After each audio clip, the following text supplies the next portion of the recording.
Hello. Hello, friends. Welcome to my first faraway episode of Things I Wish I Knew About. Oh my God, I didn't even ask you how to say your name properly. Is it LaVallie or LaVallie? LaVallie. Neither. I feel Neither. like we're best friends and you don't even know how to say my name. Honestly, I just read it. I was like, I should know this. I'll ask her before. LaVallie. Yeah. Like La Valley, like you're Yeah, French yeah. and this I'm is the sure I'm place. butchering it, like French origins. And so, like, my husband's ancestors are rolling in their grave as I say LaVallie. What's your maiden name? McAllister. Like Kevin.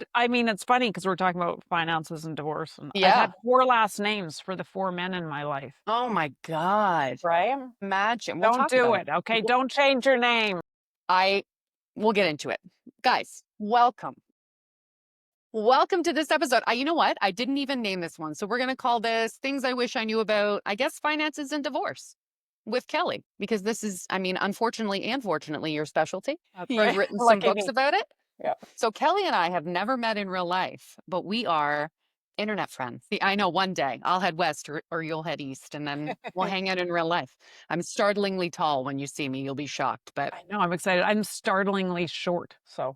story of my life. Story of my life, baby. So why don't you just give everybody kind of a brief overview of who you are and what you do, and then we can kind of get into some nitty-gritty. You betcha. I'll just professionally, I'm Yep. an accountant, right? So now we're called CPAs. And I started out at Deloitte, kind of run of the mill public accounting career where I was a partner in a few different accounting firms. And I worked with super successful large private companies and their owners. So corporate, you did like corporate Corporate finances. work. Yeah. And, I guess this is the environment in which we live. All of my clients were men, Yeah.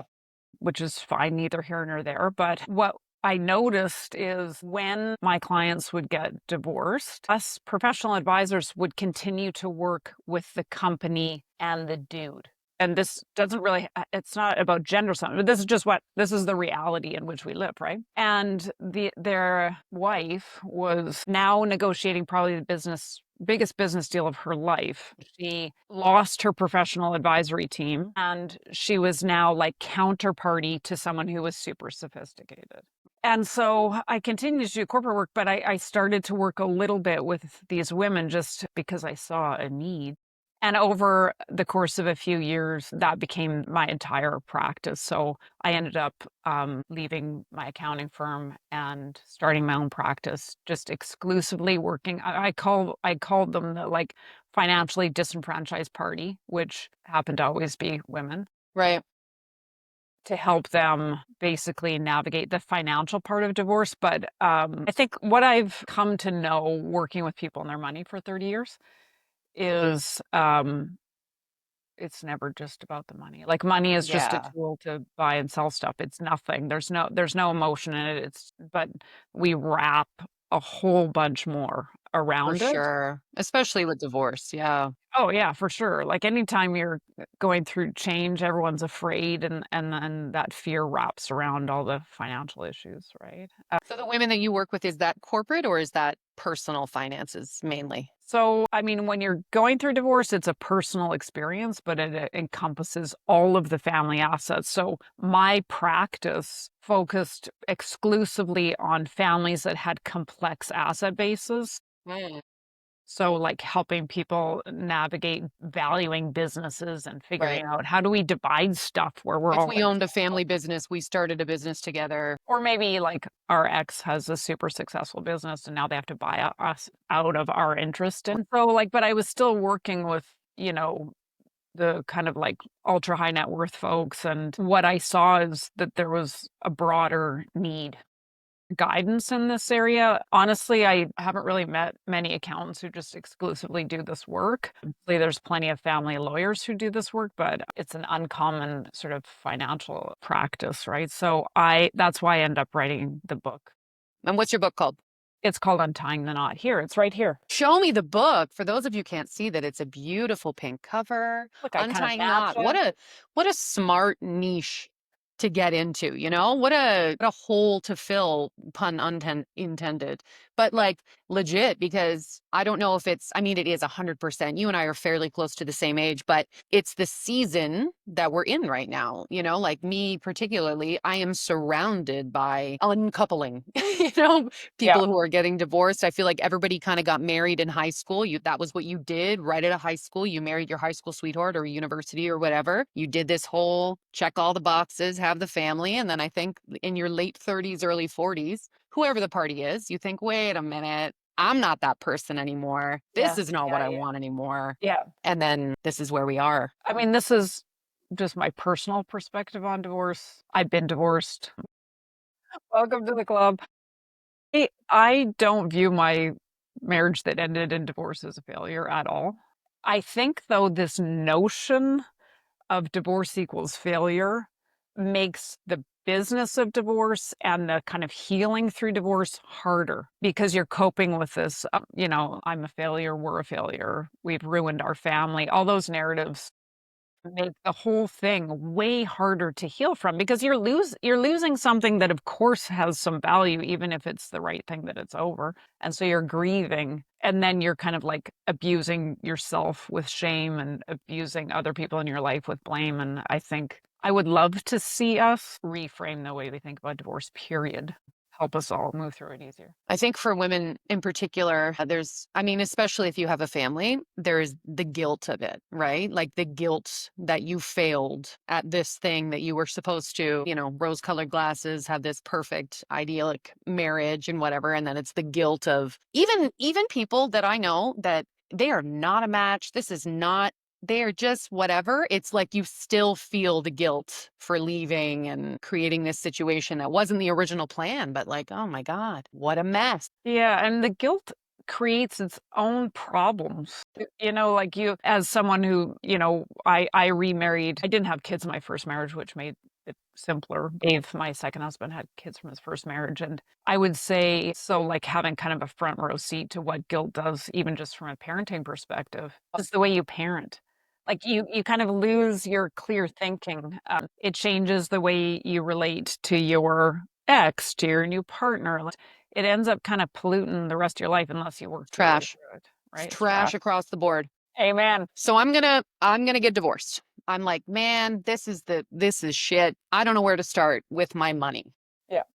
Well, let's back up a little bit. In a partnership, in a marriage, you would personally maybe advise, what would you say about like finances within a marriage? Like, I know, I mean, off the top of my head, I would assume you would say, do not let one or the other have complete control of, you know, like know what's going the fuck on in your marriage. Amen.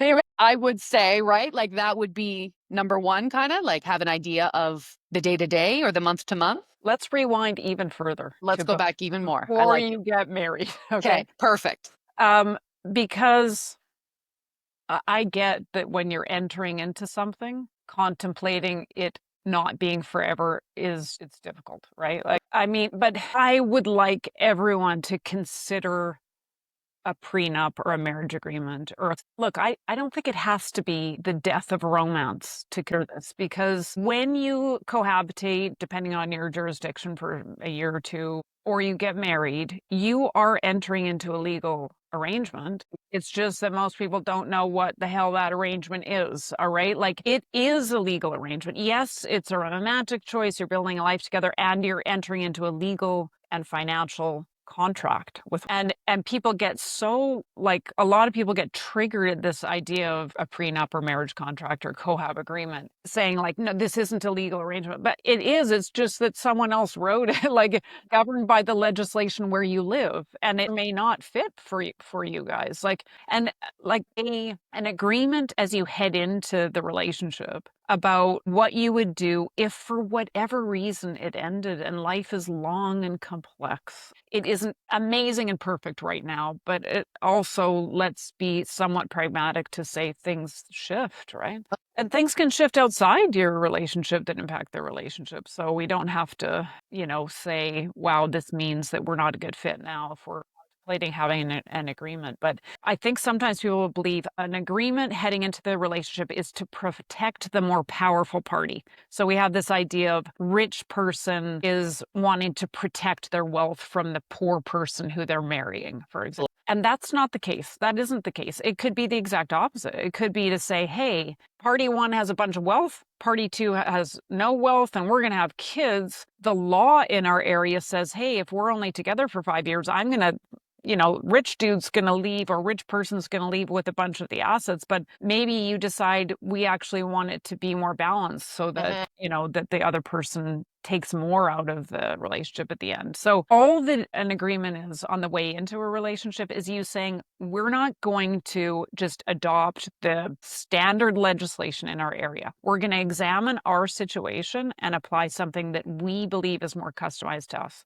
That's romantic. Hey, it is honestly from being in this side of it, it is. But like if you're young and in love, you're like, this is forever. This is never gonna. No, I know. Listen to your parents when they say, "Is it though?" Maybe I not. right. So Listen let's to me. say we did not Kanye West this. We won't prenup. We did not,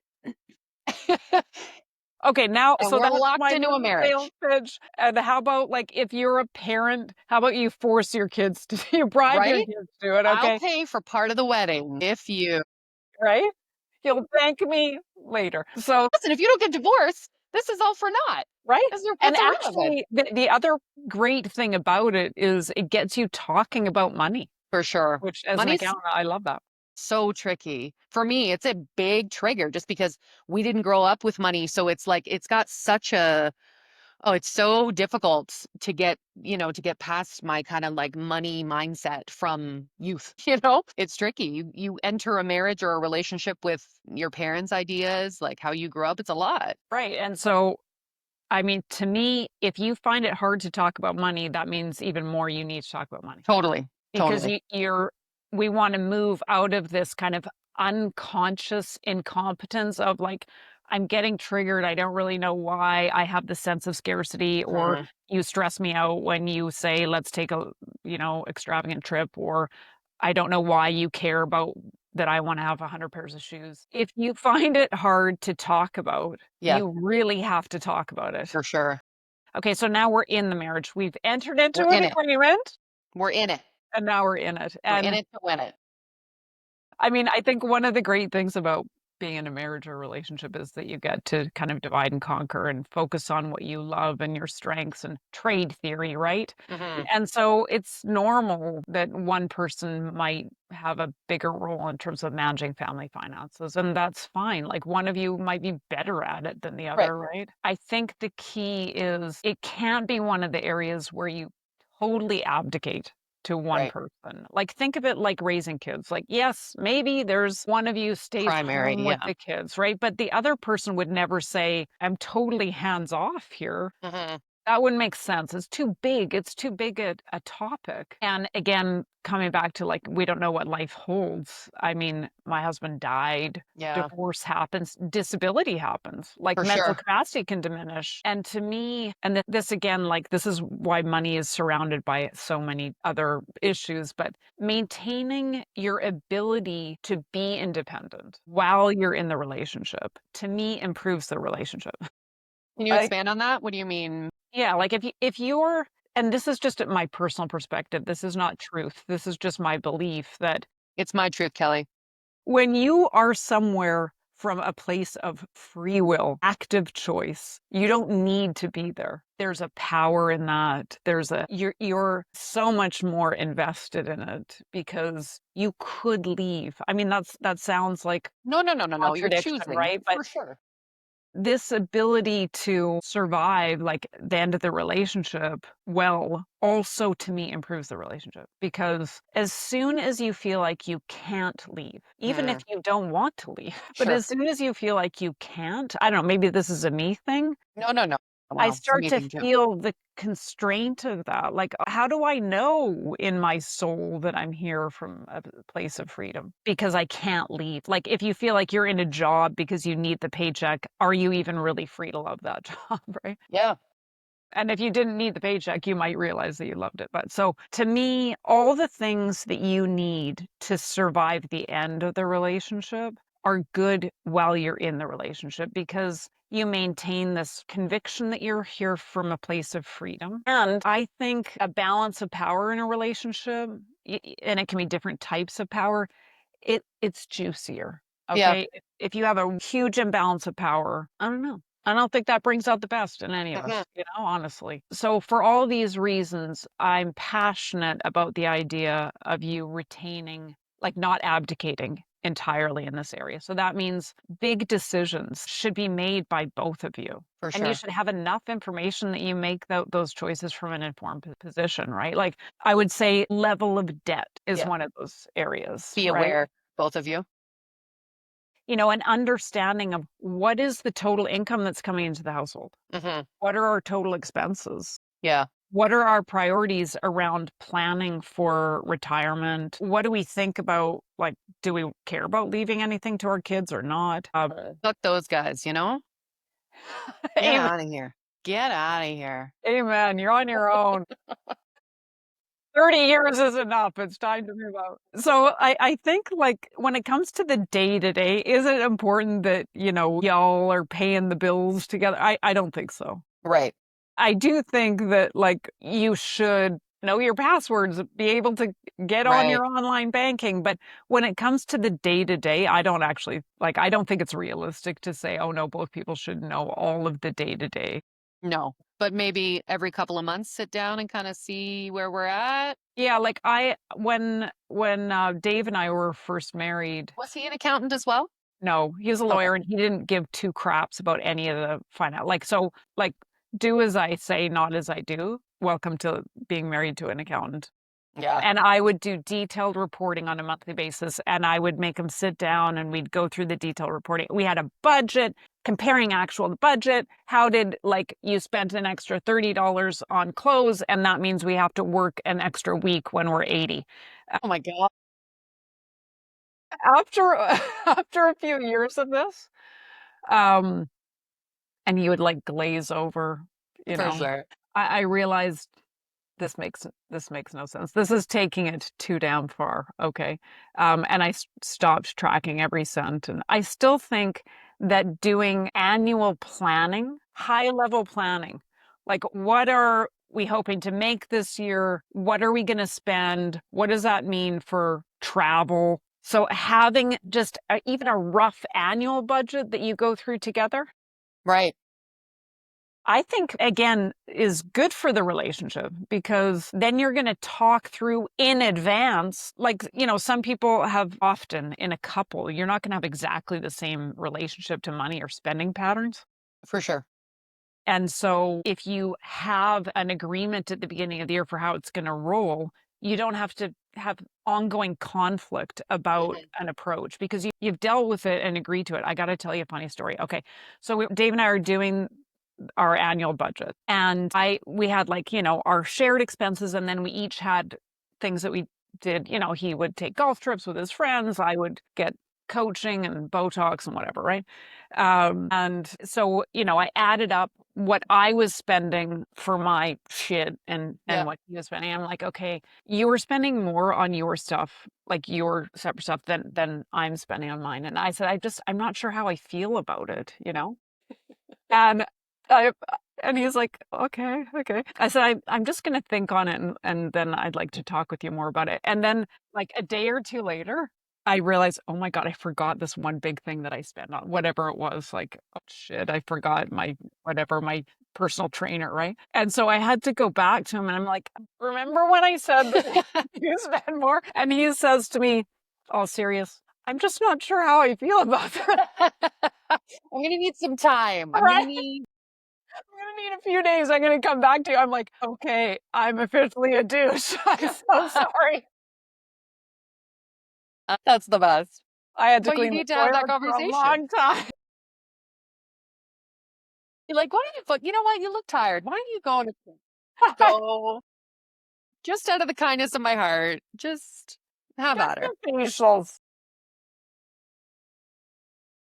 dear. So, okay, so in terms of that, like, I'm down with it. I appreciate the whole yearly budget, what have you. Are you a proponent of separate bank accounts, or would it be like a case to case basis, I guess. So I was out like as a young accountant, I felt like I knew everything about everything, probably as a young person. Same. And I was like, if you actually love each other, then there's no separate finances. You have joint everything. And okay, now like take a breath, honey. There's Yeah. lots of ways. There's lots of ways to manage it. Okay, so my personal feeling about it is like you're a team. And um I when I would hear, well, like my money is mine, Right. whoever, if one person says that, it's my decision, my separate, like I think it's just really coming to like for me, I'm like, Yeah. so I think what matters though is that you're on the same page with your person. Yeah. I don't think that if you have an arrangement that really constrains one person, like let's say you keep your income separate and then you contribute to some joint pool. Let's say that's one option. I think that if you're married, if you're building a life together, and if that situation creates a real imbalance, like one Hmm. person is left with almost nothing and is really struggling to contribute, and the other person has tons, and I don't love that. Yeah. And I don't love that for the person who's constrained, and it doesn't, I think, like, when you think of contributions in a relationship, it should be looked at, like, as a whole, and especially if you have someone, say, staying home to take care of kids, Yeah. and then they're struggling financially. Like, I don't love that. So I would Hmm. feel protective of that person who was making a big financial sacrifice, especially because, like, just stepping back, if there's that imbalance, that person who's made the choice, or collectively they've made the choice that one person will stay home, they're also sacrificing their financial future, Totally. sacrificing earning potential. Mhm. And then they're living with less access to resources. I don't even like that kind of cap in hand, if this person who's earning less and maybe staying home with kids is in this position where they're having to, like, ask, Yeah. Totally. like, it just again comes back to this imbalance of Yeah. power and, like, a bit of abuse of power. Hmm. And I don't like, I'm not saying that the person with more, that they're bad control freaks, because a lot of people are very, like, fearful about losing control of their finances, Hmm. losing financial freedom, and so they're, like, holding on to the purse strings because of their fear, not because of the desire to control the other person. I mean, those things are kind of linked though. So this is why it's so important to talk about money, because there's all these issues underneath that you need to get to. And I think also sometimes for that person that's more thrifty, Yeah. miserly, they can look at someone who's got a more relaxed attitude to money, and if it's their person, and feel stressed by that and think, like, I've got this sorted. I'm right. We should be saving and not spending more. But that's actually not a moral choice. Like, saying I'm a saver, so I'm a better human being. You're more casual with money, so we can't allow you to be. It's like, what is the purpose of money? The purpose of money is to spend, either now or in the future. That's Right. its only value. Right. So if someone's so constrained that they don't want to spend anything, they're not morally superior to the person who's more relaxed and wants to spend. It's about saying, okay, we're not going to judge one another. We're going to figure out, how do we live in harmony together. What an ideal world that would be, eh? All right. So I'm in a marriage. I come to you. I'm like, Kelly, listen, this is not working out. Realistically, I'm going to need to get out of this situation. The problem is that I'm a stay at home mom. I don't make an income. I haven't for the last 5 years. What do I do? Which I'm sure you get a lot, right? If you're dealing with primarily women who have been in this kind of situation where they're like, I don't have savings. I don't have access to an income. My hands are tied kind of in this imbalance. Where do I even start? What do I do? Absolutely. So you have to gather information, right? So, and there's two main buckets of information that you need. If you don't have a marriage contract because you didn't listen to my good advice, you need to understand, what are your legal rights and responsibilities. So that's Okay. step one. Like, you have to meet with a family lawyer. And that's, meeting with a family lawyer does not mean you're getting divorced. It means because when you're contemplating divorce, I'm just showing my totally non-romantic, pragmatic colors here, but I like it. you need to paint a picture of what does your post-divorce life look like? What does that look like in all aspects? Because every situation has pros and cons. We're trying to paint a picture of what does life look like after, and money is part of that, right? For So sure. meeting with a family lawyer just helps you understand what would this life look like? And it's going to inform your choice. Hmm. And so step 1, meet with a family lawyer. Don't chat with a friend who went through it because every divorce is different. The law is different for every situation. You might not even know, the person might not even know, oh, there's some material fact that's different from your situation that means the way their divorce went is not the way your divorce is going to go. So you need to know that bucket. What is the legal arrangement that you entered into? What are your rights and responsibilities from a financial perspective and in general, obviously, around kids if you have any? And then the other bucket is financial information. So, Hmm. what are your assets and debts? And it depends on your legal rights and responsibilities. But I would say what you're hoping to put together is all of the assets and debts. What's an asset?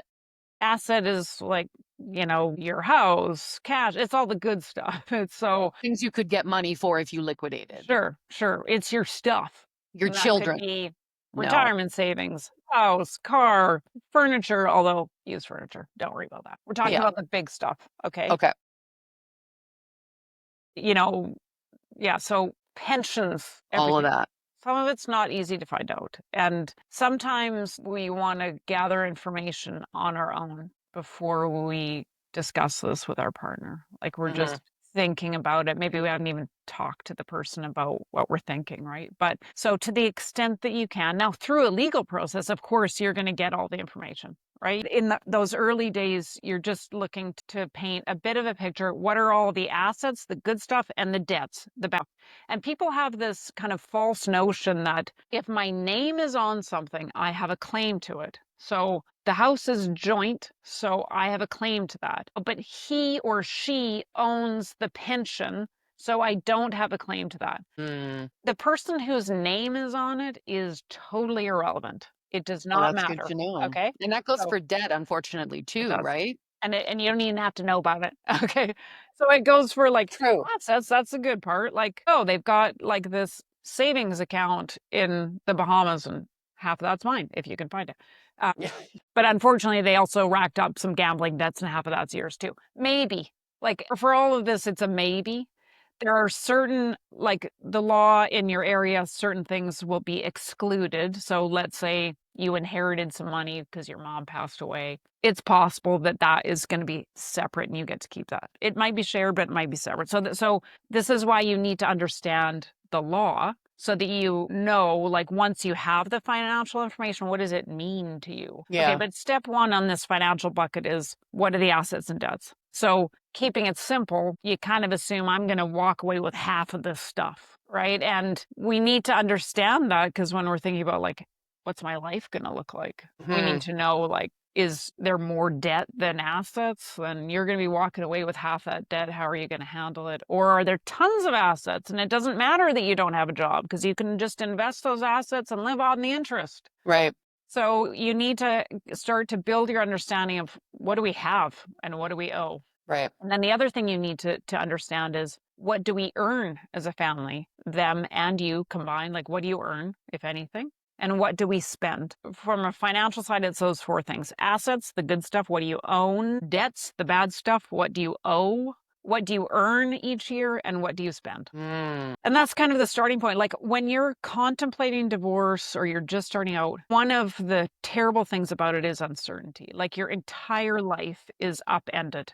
For All sure. of the apples are flying in the air. The cart is right. And even when you're just thinking about it, I think actually one of the hardest times is when you're just thinking about it or you just begin, because at that moment in time, nothing is certain. You Yeah. probably don't even have all the information that you need to even start to build a picture of what your life might look like. And so if you get to that point and you're like, oh, why do I want to puke all the time? It's because it's a complete overdose of uncertainties. I think too, to just be a little bit patient, like gathering all the information. And painting a picture of what life is gonna look like after is going to take time. Right. And so you have to try to find a way to be comfortable while you're resolving that uncertainty. And there's a couple of things I think need to happen. Like you need to understand this is not a sprint, it is a marathon.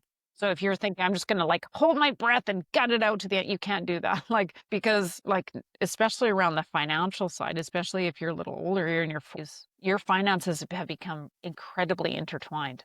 And Right. it's not simple to unravel that, right? So we're talking often years, a couple of years. God. Everybody in their car is like, I no. know, I know.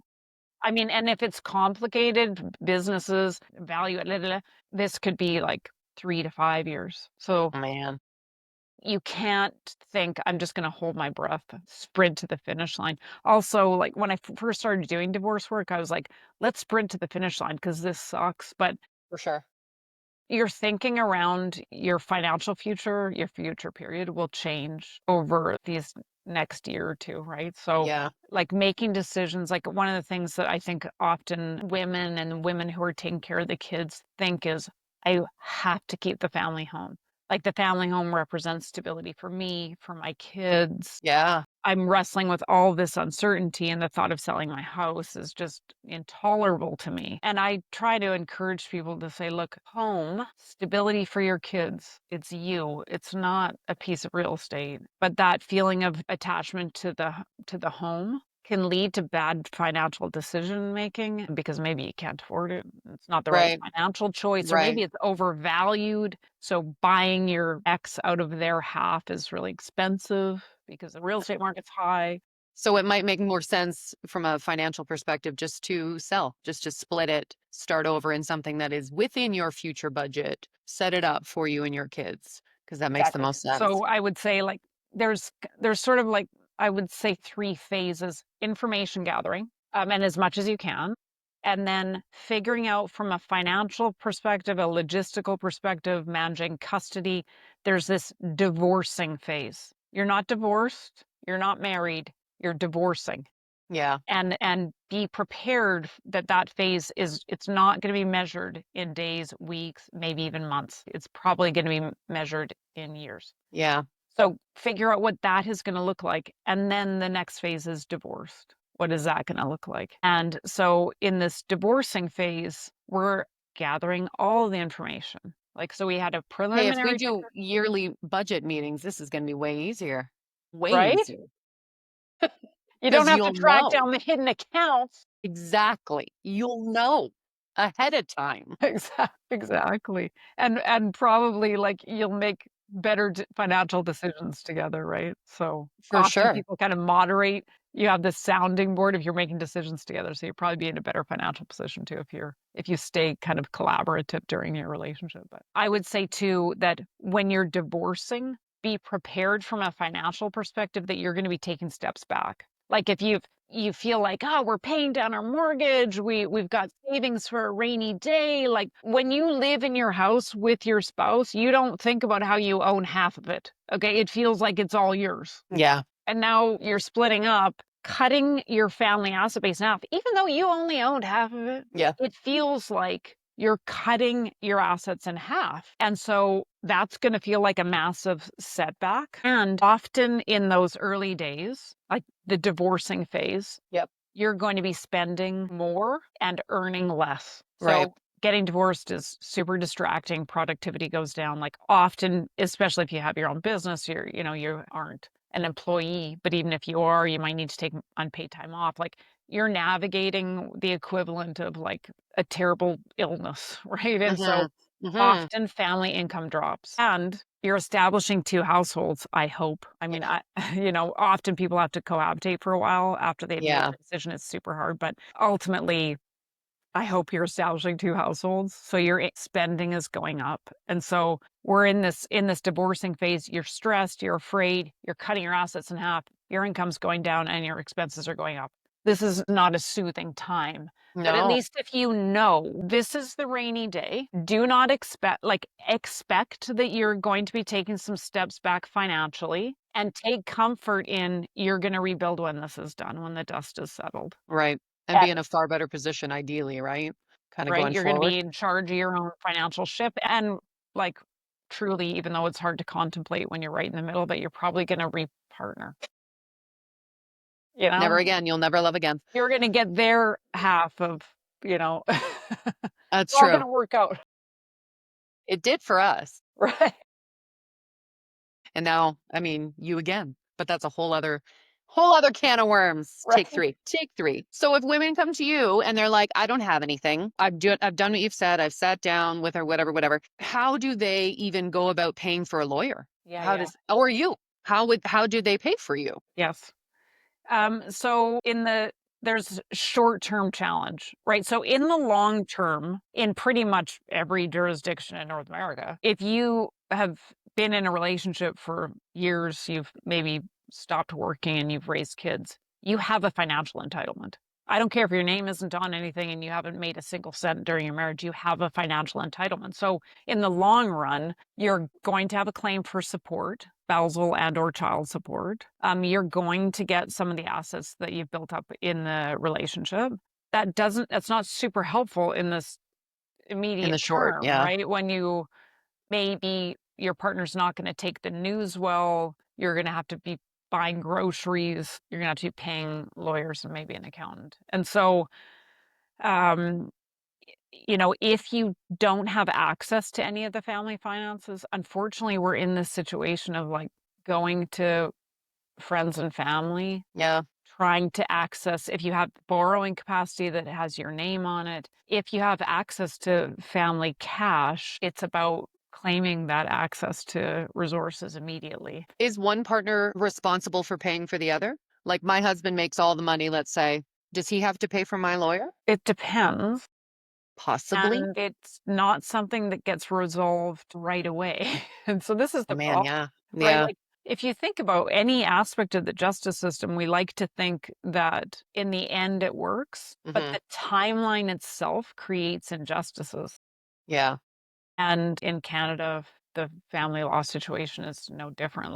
So if you need to rely on the justice system, on the court to compel your partner to do Yeah. what's right, it's really difficult. So, in the end, if you're the person who's not making any money and you have a support entitlement, you're going to use some of your assets and the support to pay for your advisors. It's just Yeah. how quickly can you get access to that? And, a lawyer should be able to help you, and they'll be Yeah. super motivated because 'cause they're doing it so that they can get paid, right? Um, but yeah, those early days are very, very tricky, and so I talk about my book, like, unfortunately, it's, like, not comfortable. It's asking people in your life for help, maybe running up some debt in your name, and just accepting, like, this is hopefully a short-ish term problem, but it is a problem for many, many women. And this is, again, like, going back to how do you function within the relationship, maintaining your own financial identity, so your borrowing capacity, even in your earning capacity to some extent. So that's like in terms of credit, like do you have access to credit Yes. should you need it? Yes. Yeah. I really want that for all. I mean, I'm saying all women, all people, you to have that resilience, financial resilience. And if you've allowed your financial identity to be obliterated, it's so old, like essentially from a financial perspective, you're nobody. It's hard in those early days. And if you're I mean, like, I'm not a fan of keeping secrets and behaving without integrity, but if you're in a relationship where you've been stripped of all of your financial control and your financial identity, and you're beginning to feel like this isn't working for you, whether you stay in the relationship or not, you need to start making steps towards more independence. And that's going to help you if you decide that the relationship needs to end. So that means getting your name on accounts, getting your own account, getting your own line of credit, your own credit card. I think unfortunately there's just a practical reality that as a relationship is unraveling, of course you want to be open and honest with your partner, but you also need to protect yourself. So that means, I think, at least becoming informed about your rights and maybe starting to take steps towards gathering information and becoming more financially independent while you're still in the relationship. Yeah. You should just be everybody's personal accountant. I guess you are through that book. That's the whole point. What is the most important chapter in that book, do you think, for people? This is the message that I want. The kind of this, I call them the financially disenfranchised party. The person who's going to be more stressed financially as their marriage breaks down is, Well, actually, you know what? Tell me about the book. What is the book? Is it a story of your divorce? Is it a step by step of things you should do? Is it a I'll tell you. tell me everything? First, though, the most important thing that I want you to know is if you imagine you don't know anything about money or you don't have any ability in this area, you are wrong. And it's money is just life. Everyone understands the business of life. And so discount your own ability to manage your finances. A lot of women I've worked with who didn't manage the finances in their marriage, and this might have been for 25 years, come out divorced, excellent financial managers and better financial managers than their partner because now that they're in control and they have this sense of responsibility and empowerment, they're making great decisions. They're investing wisely. They change their spending patterns. They've So gotten past the overwhelm of I yeah, can't. you can totally do it. So the whole point of this book is this is not rocket science. If your partner has helped you like believe that it's rocket science, that's not true. It's relatively simple and I know that you can do it. I've borne witness front row seat to women who had didn't anything to do with the family finances, anything to do with money beyond using their credit card when they wanted to. And they're excellent financial managers. And there's an uncomfortable period where you're getting your legs about you, but you will do it. And trust yourself. If something seems strange or doesn't make sense to you, ask questions like you're right. Like if something doesn't seem right, you're probably right. It's not right. So the book, I do weave in some of the stories of my experience, both personally and professionally, but it's really about getting your thinking straight around the money, examining your beliefs about money and the beliefs about your divorce, and trying to set aside all of the kind of emotional issues around your divorce so that you can move into the financial part of it or the business deal without being overly triggered. So you're not playing out the emotional side of your divorce in the business of your divorce. And then the second half of the book is just literally step by step. This is how you go about untangling your finances. That's so Um, smart. but like another thing that I've seen that hangs people up in this divorcing phase is they're playing out their conflict in the business deal. So if there was something that they felt was unjust near the end of their relationship, and let's be clear, most people feel that way. Like if you head into your divorce where you've just amicably grown apart and no one has behaved badly, What a that's a dream. damn miracle. But even if that's the case, I'd be really shocked if you can move through that divorcing phase with no one behaving badly. People behave badly when marriages and relationships fall apart. And so you're going to have reasons to blame the other person and shame yourself. And if you allow yourself to wrap all that baggage around the money, then you're going to reject reasonable proposals. Say, I'm not going to accept this proposal that contemplates 50-50 division of assets and you paying me the support I'm entitled to because Yeah. you piss me off. Out of spite, for sure. Emotion, that's the thing, right? Emotion with divorce is like, it just overtakes everything, all of your decision-making skills. And it can, yeah, that's what I see happening now with so many people. It's just like it is the emotion of it, right? Like everything is like, he cheated on me. So like, fuck him. And I'm going to, like, whereas, yes, fuck him. But also, what makes Don't the most fuck sense? yourself, Don't fuck yourself. Fuck him, not yourself. right? Exactly. So don't reject, when you're in blame, you're going to reject reasonable proposals. Right. You're going to fight because you're mad. You wanna stick it to him. Yeah, or If her. you're going to overgive, you're not going to force your entitlement. Thing is like, look, let's say infidelity. Infidelity sucks. It sucks if you've done it. It sucks if you've been on the receiving end of it. Most of us know. And it's complicated. It's not like one person is the evil villain and the other person is the innocent victim. I can say that with moral authority, okay? Because, yeah, enough said. And when you are in the throes of it, which often people are in the early throes of discovery or being discovered, this blame and shame is high, but it tends to settle out. Most people who are healing and moving through it get to a more balanced place about it. But if you have overgiven or not enforced your entitlements financially, that legacy is for the rest of your life. Yeah, So if you've accepted less child support, less spousal support, less asset division because you feel bad because you were unfaithful, that's a long price. it is. And if you need this, you're not the only one who pays. It's the kids who pay too, right? For Because sure, for sure. Long term, yeah. don't do I that. think it's so smart what you said, and I didn't even clock it, but the home, like the marital home, the home for your children, that makes so much sense because I know I can't even count the amount of women that I know, myself included, that are like stability of the home, stability for the children, which is absolutely what you want. Of course, you want this to be as easy for the kids as possible. But, excuse me, are you screwing them down the line by making this decision right now? For yourself, And kids are malleable. They really are. Like your home is you. It is. It 100%, truly is. 100%. And And it is if you scary at if the you time, but yeah. And sometimes that's a keeping good that one. family home, it's totally doable. Like you can do it. So in terms of like the financial deal, that blame and shame piece really keeps people stuck. It results in bad deals being made.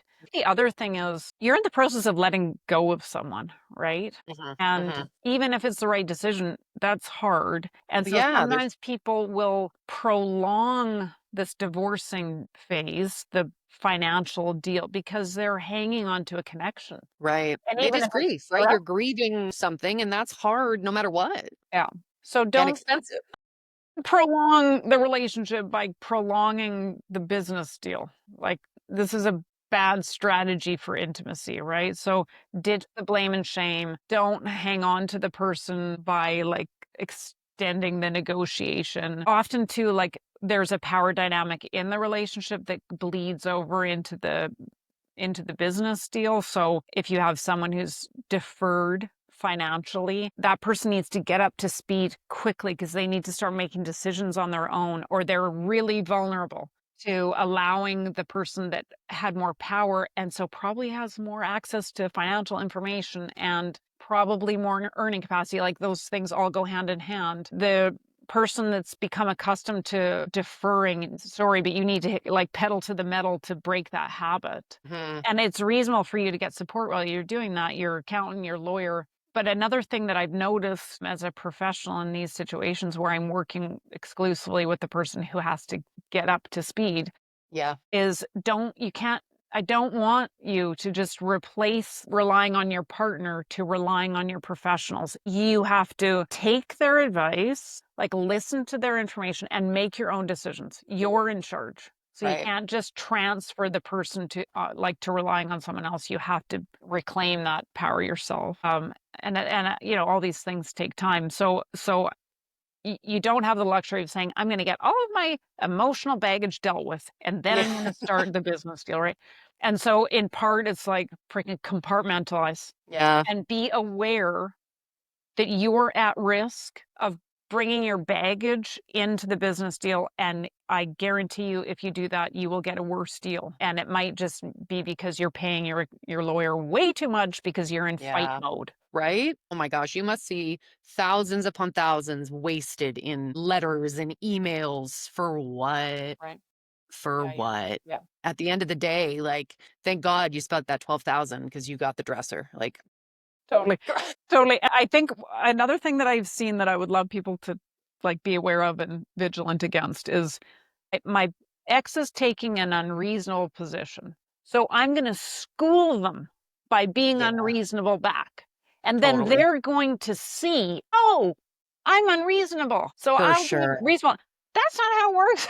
No. They're unreasonable and then you're unreasonable. They're just going to get more unreasonable and so are you. Like Yeah. you need to decide, who am I going to be in this? Yeah. Be that person. Don't allow the behavior of your soon to be ex to define your behavior. And I Man, what assure it's you, like, if you say, "I'll be way more aggressive and equally unreasonable, and that's gonna make them back down," really? Let's think yeah, on that. No. for sure. If they were a narcissist in the marriage, you're what are you doing? You're not convincing them of shit. No. Take away the power by taking away your reactions for sure. That one's trickier. That one's definitely easier said than done, but makes the most sense by far, right? Because if you elevate or they elevate, then you elevate. Where's the ceiling? Amen. The It's years poorhouse. and lots of professional fees, right? And Yeah. real power, like, I think too, what I've observed with the folks who are, like, reclaiming their power is they're thinking, I'm going to act powerfully. I'm going to be taking and I'm going to ask for the moon because I'm reclaiming. Real power is just solid. It's consistent. Yeah. It's like, be a rock. Don't It's be a true. volcano. Be the mountain. Okay. Like, just ask for It's true. Yeah. your legal entitlement. Don't roll over on things, but don't, like, just be stable. That's what I want you to be. Mhm. And of course, like, the volcano erupts because you're going through this divorce, but on the business side, just be the mountain. Don't be the Yeah. eruption. So smart, Kelly. You're a genius. I can't believe it. Listen, I'm going to ask you one positive thing Okay. before we end. Let's not talk about divorce. Let's talk about we're all so wealthy. Money is amazing. We love it so much. What's one tip that you could give anybody in general about money that would be helpful for them? This is so woo-woo, but I love woo woo, girl. okay. I love woo woo. I love timelines. I love manifesting. I love it all. I'm telling you, and it's not easily won sometimes, but I want you to have a conviction about abundance in your life. Tell me more. Because people get, like, hoarding their wealth. They're sitting on their pile of gold, or they're focused on how little they have. And money is like anything else in life. Like, that to which we give energy grows. Totally. And if you are focused on how little you have and how hard it is financially, and scarcity, that is what you create in your life. Totally agree. And it's hard, sometimes hard to wrap your hands around it. It's like, but I feel like I don't have enough, and that dominates my thinking. How do I let go of that? And it was interesting. I typically have a conviction of abundance, and Dave did as well, right? Yeah. When he died, and we're pretty relaxed about our money, like, "Oh, we can make more," And we both had good careers and felt, like, pretty confident in our ability to provide for ourselves and for our families, and we had one another. And then when he died, I'd never thought of being with someone to support me. I've always been super independent financially and in every way in my life, but I'd never had dependence on my own. Like, I'd never had kids For who sure. For depended sure. on me, who I had to support on my By own. yourself. Yeah. Yeah, and, when he died, I felt that scarcity, Right. that fear around scarcity creep in, and, like, started to count my like, Well, I'm sure you spiraled. You're like school and marriages and homes and future, right? right? Like, this is me. Yeah, yeah. And, like, so I had this overdose of that scarcity mentality. And strangely, like, what I've noticed and what I felt myself is when you get closer to financial freedom, like Dave, I don't know, we were always pretty like, oh, we'll have to work forever, That's fine. And sometimes when you get close to it, and I've seen this with clients, like in my corporate practice, who sell their business, they get this big payday. And there's this weird thing that happens where it's like, okay, now I'm done, and maybe I'm not, you're exiting your marriage, and you start to be like, okay, now I have to hoard this. I got shaken out of it because I had some financial setbacks after Dave died, and I just, for some reason, you'd think that this would be the opposite, but it jolted me out of this kind of like hoarding scarcity mindset back into, you know what, I'm fine. I can support myself and my girls, and you know what, if we need to move out of this house, that's fine too. So this kind of belief in that it's going to work out, even if it's going to be hard, like, it's going to be work out. So that's one. That's kind of like deep, longer term work, right? And then the other thing in terms of finances is to do regular audits of your own lifestyle and what you think you need, Yeah. because I think because as an accountant, I've worked with lots of people who have lots of resources, and sometimes it can become a gilded cage. Like you have enchained yourself, and Totally. we don't need all this shit. No, in a capitalist society, it's the It worst is. too, It right? is. Because we're inundated everywhere. Like, you Yeah. need this thing. Like, do you? Yeah. And as soon as you realize, and I think it's one of the great benefits of going through a divorce. And I've seen like these women who are like consuming, and in part consuming because they're not that happy maybe in their relationship. Then they have a financial readjustment going on, and then realize, "Oh, that stuff wasn't making me happy anyway. It's like it was like a drug and it didn't have long-term benefits in my life." So to think critically about whether you've accidentally enchained yourself and set Yeah. yourself free from that. And pay off your credit card. Pay off your credit cards. Credit card debt's bad. Kelly, show me your book. Where can people get it? Where can I get it for all of my divorce friends? Yeah, it's on like every online platform. So Amazon, everywhere you would buy. All of the Yeah, things. all the things. Wonderful. Untying the knot, it's called. Easy read. It's funny, so funny. You're funny. It's got little pictures. You do not need to be a financial expert at all.